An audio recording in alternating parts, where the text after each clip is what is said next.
오늘 하나님께서 우리에게 주신 말씀은 시편 89편 38절부터 52절 말씀입니다. 우리 38절부터 한 절씩 교독하시고 마지막 절은 다 같이 한 목소리로 합독하겠습니다. 그러나 주께서 주의 기름 부음 받은 자에게 노하사 물리치셔서 버리셨으며 주의 종의 언약을 미워하사 그의 관을 땅에 던져 욕되게 하셨으며 그의 모든 울타리를 파괴하시며 그 요새를 무너뜨리셨으므로 길로 지나가는 자들에게 다 탈취를 당하며 그의 이웃에게 욕을 당하나이다. 주께서 그의 대적들의 오른손을 높이시고 그들의 모든 원수들은 기쁘게 하셨으나 그의 칼날은 둔하게 하사 그가 전장에서 더 이상 버티지 못하게 하셨으며 그의 영광을 그치게 하시고 그의 왕위를 땅에 엎으셨으며 그의 젊은 날들을 짧게 하시고 그를 수치로 덮으셨나이다. 셀라. 여호와여 언제까지니이까 스스로 영원히 숨기시리이까 주의 노가 언제까지 불붙듯 하시겠나이까. 나의 때가 얼마나 짧은지 기억하소서. 주께서 모든 사람을 어찌 그리 허무하게 창조하셨는지요. 누가 살아서 죽음을 보지 아니하고 자기의 영혼을 스올의 권세에서 건지리이까. 셀라. 주여 주의 성실하심으로 다윗에게 맹세하신 그 전에 인자하심이 어디 있나이까. 주는 주의 종들이 받은 비방을 기억하소서. 많은 민족의 비방이 내 품에 있사오니 여호와여 이 비방은 주의 원수들이 주의 기름 부음 받은 자의 행동을 비방한 것이로소이다. 함께 읽겠습니다. 여호와를 영원히 찬송할지어다. 아멘. 아멘. 하나님의 말씀입니다. 시편 89편 38절부터 52절 오늘 본문 말씀은 시 전체 구조에서 극적인 전환이 일어나는 부분입니다. 앞에 있던 이제 37절까지의 내용은 하나님의 언약, 다윗과 세웠던 다윗과의 언약에 대해서 찬양과 확신이 주를 이루고 있는 내용이지만 이제 38절부터는 그러나로 시작하면서 전혀 다른 양상으로 내용이 전개되고 있습니다. 탄식과 절망 그리고 하나님에 대한 항변으로 가득 차 있는 내용입니다. 하나님이 다윗과 맺은 언약을 파하셨음을 애통하고 있습니다. 하나님께서 다윗에게 영원한 왕국을 약속하셨으나 다윗 왕국인 남유다는 기원 전 586년 바벨론에 멸망당했습니다. 그리고 유다왕 마지막 유다왕 시드기야는 백성들과 더불어 바벨론의 포로로 잡혀가 거기서 끌려 죽어갔습니다. 지금까지 하나님의 인자하심과 성실하심을 염두에 두고 창조주여 통치자이신 하나님을 찬양해온 시편 기자는 그분께서 맺으신 다윗의 언약을 깊게 고찰하며 찬양을 해왔다가 지금 이제 자신이 처한 문제가 가득한 상황으로 돌아온 것입니다. 사랑하는 여러분, 우리가 살아가면서 헷갈릴 때가 언제인 줄 아십니까? 그것은 약속이 어겨졌을 때입니다. 기대했던 바와 약속받은 바와 전혀 다른 양상으로 흘러갈 때 그렇습니다. 제가 중학생 때쯤의 기억입니다. 정확한 건 좀 부모님과 확인을 좀 해봐야 되는데 저희 아버지도 목사님이십니다. 저희 가족이 제가 중학교 때 첫 여름 휴가를 이제 드디어 계획하게 되었습니다. 아버지께서 이번 여름 휴가는 무조건 갈 거니까 다들 준비해라 이렇게 말씀하셨습니다. 약속도 하셨습니다. 저는 너무 기뻐서 그날만 기다렸습니다. 그런데 하필 휴가 하루 전날 교회에 무슨 일이 생기셔서 결국 휴가는 취소되었습니다. 너무 아픈 기억. 그 순간 저는 울지도 못하고 크게 화도 내지 못했습니다. 아버지에게 실망한 마음이 컸습니다. 말로는 설명할 수 없는 서운함과 외로움도 있었습니다. 여러분, 신앙생활도 마찬가지입니다. 예를 들어 우리가 기도했는데 아무 일도 일어나지 않는다 하면 하나님께 원망할 수가 있습니다. 무척 혼란스럽습니다. 아니, 하나님 약속하셨는데 내가 믿음으로 살려고 더 기도하고 노력하는데 왜 일은 꼬이고 외롭고 또 사회적으로 지탄받고 조롱받게 되나요? 마치 오늘 시편 기자와 같은 상황, 지금껏 믿어온 그 약속이 현실과 달라져 버린 그 상황, 약속이 어겨지고 나의 기대와 하나님께서 주신 그 비전과 다르게 흘러가는 그 모습들. 여러분, 이때 오늘의 시편 기자는 외칩니다. 하나님 어찌하여 나를 버리셨나이까. 여러분, 이것은 불신이 아니라 하나님에 대한 신뢰에서 비롯된 항변입니다. 저도 그랬습니다. 그날 그 휴가가 취소된 날 아버지에게 따지듯 속상함을 표현하기도 했습니다. 그래도 약속이니 가야 한다며 조르기까지 했습니다. 이것은 제가 아버지와 가까운 사이이기 때문에 가능한 것입니다. 제가 아버지를 믿고 신뢰하며 따르기 때문에 할 수 있는 행동이었습니다. 이렇게라도 항변할 수 있었습니다. 그리고 지금 이만큼 성장해서 생각해 보니 제가 그때 아버지에게 따지지도 않고 서운함을 표현하지 않았다면 오히려 아버지께서 무슨 이런 아들이 다 있나라고 서운해하셨을 것 같습니다. 여러분, 하나님과 정말 가까운 사이가 되어야 합니다.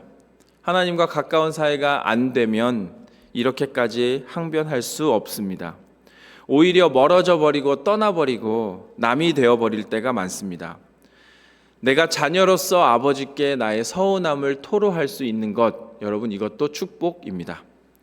오늘 시편 기자와 같이 하나님과 가까운 사이로 지내시기를 바랍니다. 때론 응답 없으심에 기도하며 토로함으로 항변할 줄도 알아야 합니다.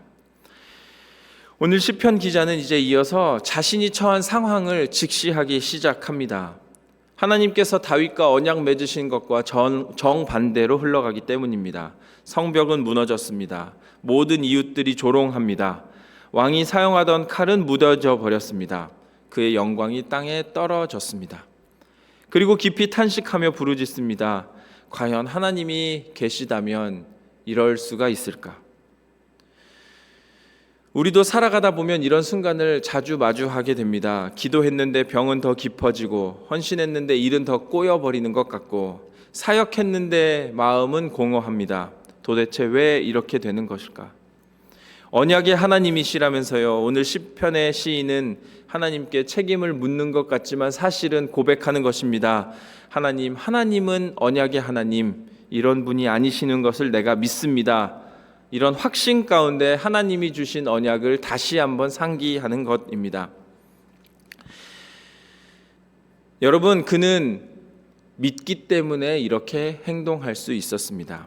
하나님의 백성으로 살아가기 때문에 어려운 상황, 힘든 상황 가운데 시인은 하나님이 여전히 개입해 주시기를 간절히 청하고 있는 것입니다. 이것이 바로 시인이 어려울 때 하나님을 붙드는 자기만의 방식입니다.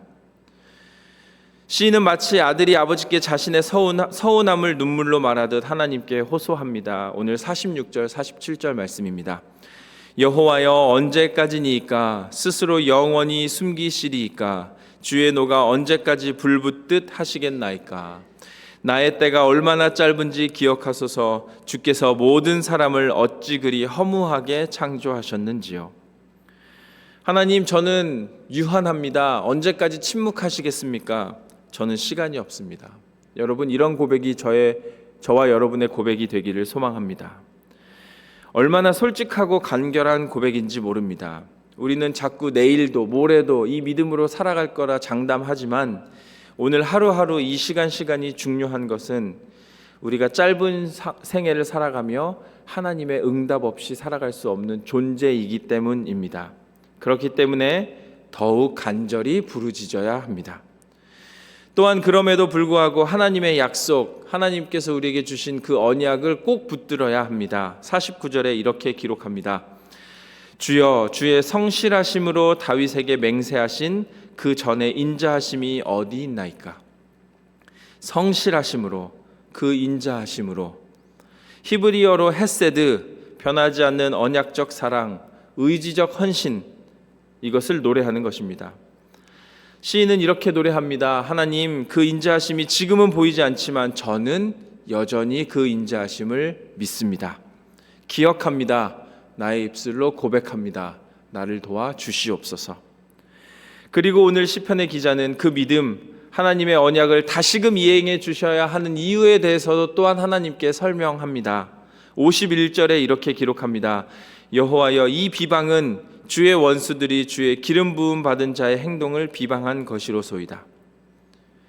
대적들이 하나님의 백성, 하나님의 왕들을 비방하기 때문에 여기서의 행동은 우리가 살아가는 삶의 모든 방식을 노래하는 것입니다.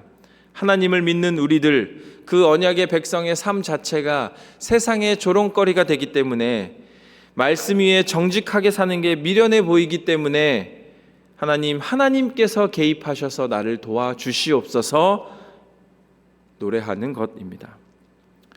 여러분, 지금 시편의 기자가 처한 상황이 단지 구약에서의 한 상황으로 끝나지 않습니다.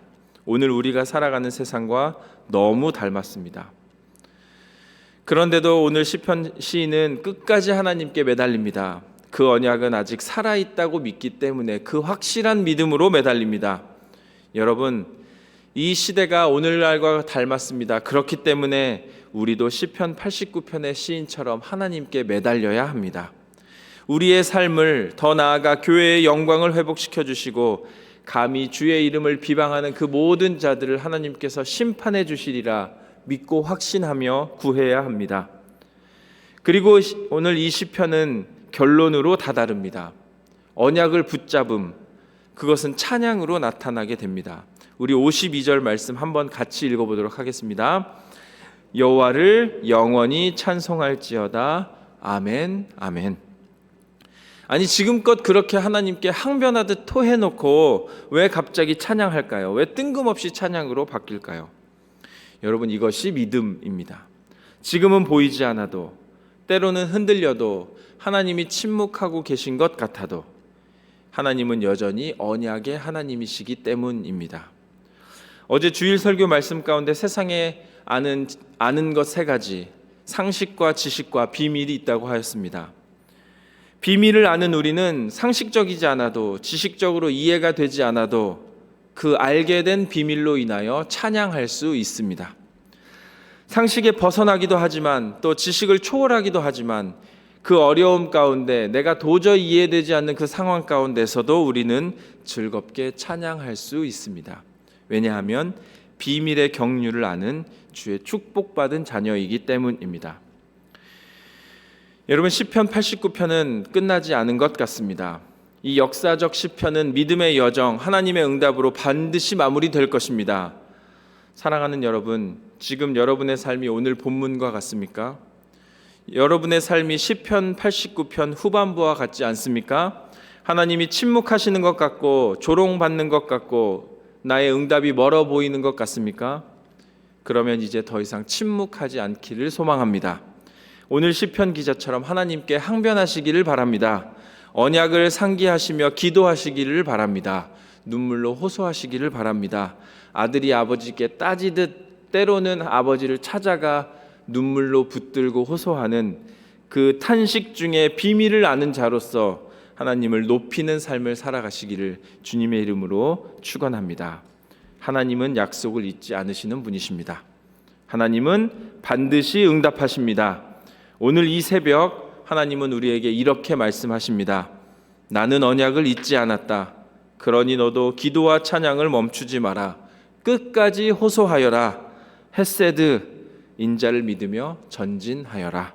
이 믿음 가지고 살아가는 저와 여러분 되기를 하나님께서 간절히 원하고 계십니다. 아멘.